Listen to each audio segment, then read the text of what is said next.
Okay, welcome back. This is Chapter 7, Section 3, Napoleon Forges an Empire. Not dynamite. Not Napoleon Dynamite right here. God, Tina, eat your ham. We have Napoleon Bonaparte. Pointing at him like, Yes. it's a cool dude. They should battle each other. I wonder who would win. Yes. So Napoleon is one of the great people of the 19th century, one of the most important military and political leaders in history. So he ranks up there with the great ones. Alexander the Great, Hannibal, Julius Caesar. And he wasn't as short as people thought. That's right. He was average height. Average 5'6". height, yeah. Yeah.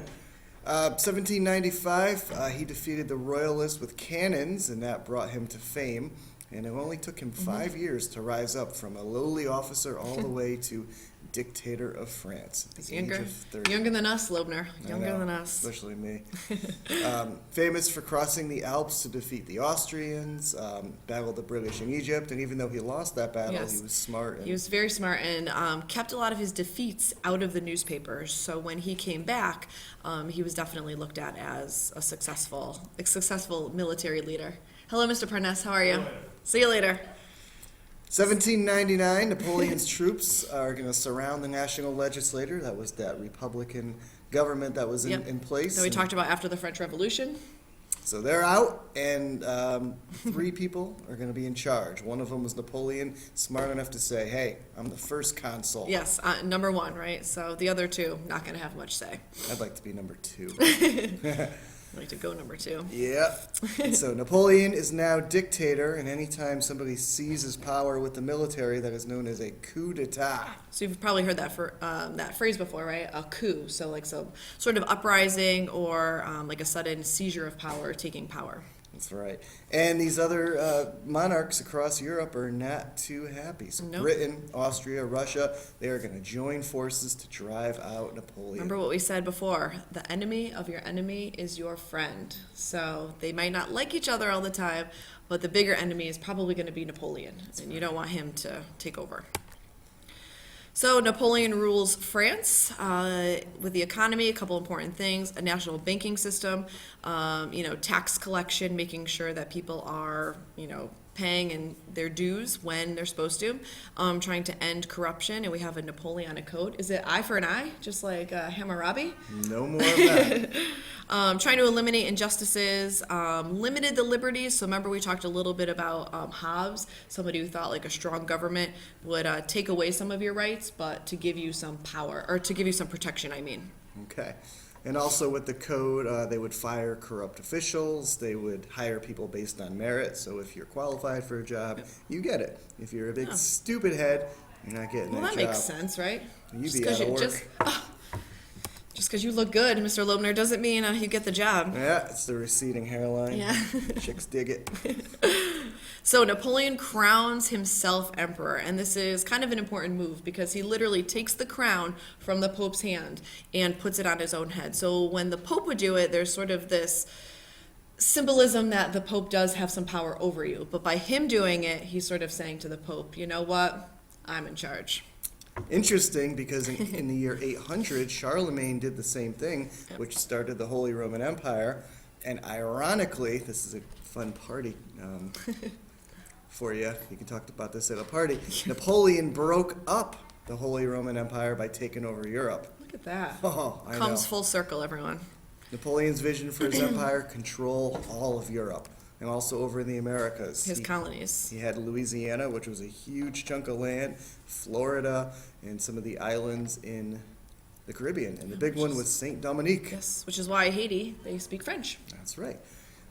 But over in Haiti, they had a slave revolt. 90% of the people on the island were slaves. They were able to overpower the 10% French. They're going to take over the island, Pretty led by impressive. Toussaint Louverture, who is a great, great, great relative of mine. You are such a liar. I don't believe you. It's a lie. I'm white. Here's an image of Louisiana Purchase. I bet all of you at home know which president bought that. I bet you don't Everyone? know. I don't. I'm sorry. I don't like U.S. history. It's the best. I'm just kidding. Thomas Jefferson. Jefferson. Yes.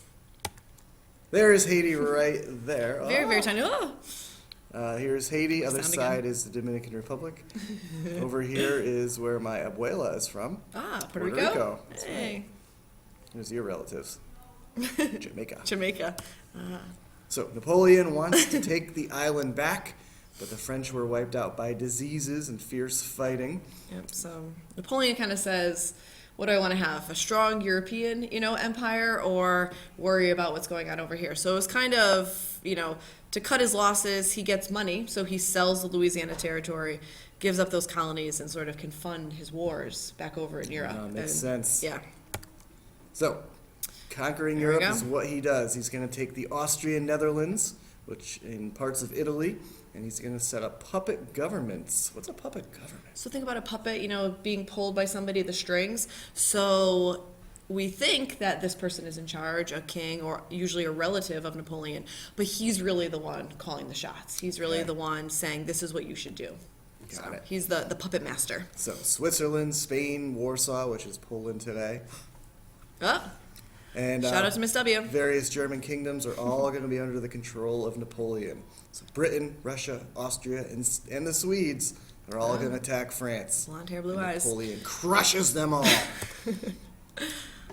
Battle Very- of Austerlitz. Very famous battle. Napoleon only had, I'll talk. Napoleon only Whatever. had 70,000 troops. The Austrians and Russians had 100,000. That's more everybody. Ha! But the French are going to crush them, and Napoleon does something pretty sweet. He held the high ground up on the hill, which typically you want in battle. Yeah. He pretended to retreat, so he go got over all the of his hill. guys off the hill. The enemy goes up on the hill. Look at us, king of the hill, king of the mountain. And then his forces will sweep in on And both probably like sides encircle and then. and then take it over. So Very that was smart. a big win. So just because you don't have the numbers, as long as you have the brains, Right. you could be successful. I was jumped by 3 people. I was Yep. able to win. Doesn't Yeah. matter if you're outnumbered. Ooh, me, Mrs. W, and They weren't yeah. chicks. Napoleon's going to force Austria and Russia and Prussia to sign peace treaties. So now he's got the largest European empire since the Romans. One enemy impressive. left. Who's that? The British. Ooh. That little island is really, they really get under people's skin. That's right. Yeah. And I think we've talked about this before, guys. Great Britain is an island, so their most powerful asset is going to be their navy. And one of the things that people theorize is that the country with the most powerful navy, especially at this time, is going to be the most powerful. So even though we associate this little tiny island, they control all that water, and it makes them dominant. That's right. So there is a map of Napoleon's empire covering much of Europe. Surrounded by his enemies. And speaking of the navy, Napoleon's going to lose the Battle of Trafalgar. I don't know if I Against said the it right. British, yep. And the battle takes place in between Spain and Morocco, narrow slip of water. Yeah. And the British Admiral Nelson splits the larger French fleet, and this ensures that the British control the oceans for the next 100 And that's exactly years. what, we were just talking about. I think it's called the theory of naval power or sea power, something like that. The idea that the country with the strongest navy is going to be the most powerful. That's right. So Napoleon has to give up his plans to invade Britain. So that's going to conclude Section 3. We'll pick up on Napoleon in Section 4. Oh, his Waterloo is coming.